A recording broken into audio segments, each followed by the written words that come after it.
ఏవి నాగేశ్వరరావు, సిఐటియు రాష్ట్ర ప్రధాన కార్యదర్శి. రాష్ట్ర వ్యాప్తంగా అన్ని జిల్లాలలో సామాజిక సంఘారావం కార్యక్రమాన్ని ప్రజా సంఘాలుగా నిర్వహించాం. అనేక సమస్యలు వెలుగులోకి వచ్చాయి. ఇవాళ రాష్ట్రంలో కూటమి ప్రభుత్వం అభివృద్ధి పేరిట చేస్తున్న ప్రచారం ఏదైతే ఉందో ఈ ప్రచారం సరైంది కాదని మా అధ్యయనంలో తేలింది. దళితులు అనేక ఇబ్బందులు పడుతూ ఉన్నారు.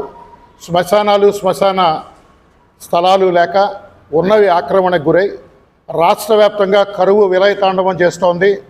కరువు సహాయక చర్యలను ఈ ప్రభుత్వం చేయటం లేదు. అనేక దళితవాడల్లో పిల్లలు చదువుకోవడానికి అవసరమైన సౌకర్యాలు లేవు. అంగన్వాడీ కేంద్రాలు అవసరమైన చోట లేవు. అట్లాగే వైద్యం చేయించుకోవాలంటే పిహెచ్సిలు లేవు. ఉపాధి హామీ పథకం ఏదైతే ఉందో కేంద్రంలో మోడీ ప్రభుత్వం నిర్వీర్యం చేస్తూ గ్రామ్జీ పథకాన్ని తెచ్చింది, కానీ పని మాత్రం కల్పించట్లేదు. బకాయిలు ఉన్నాయి.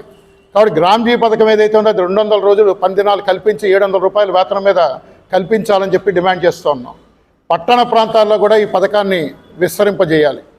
శ్మశానాలు లేని చోట శ్మశానాల ఏర్పాటు, ఉన్న చోట వాటికి ఆక్రమణ లేకుండా రక్షణ కల్పించడం, ప్రహారీలు నిర్మించడం, రహదారులు ఏర్పాటు చేయడం చేయాలని చెప్పి డిమాండ్ చేస్తున్నాం.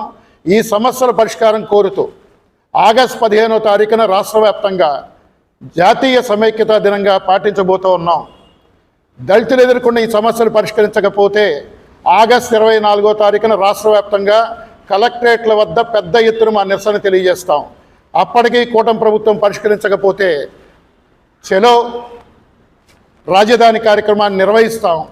ఇప్పటికైనా చంద్రబాబు నాయుడు గారు అభివృద్ధి పేరిట లేని ప్రచారం మాని దళితులు ఎదుర్కొంటున్న సమస్యల పరిష్కారం చేయాలని చెప్పి కోరుతూ ఉన్నాం.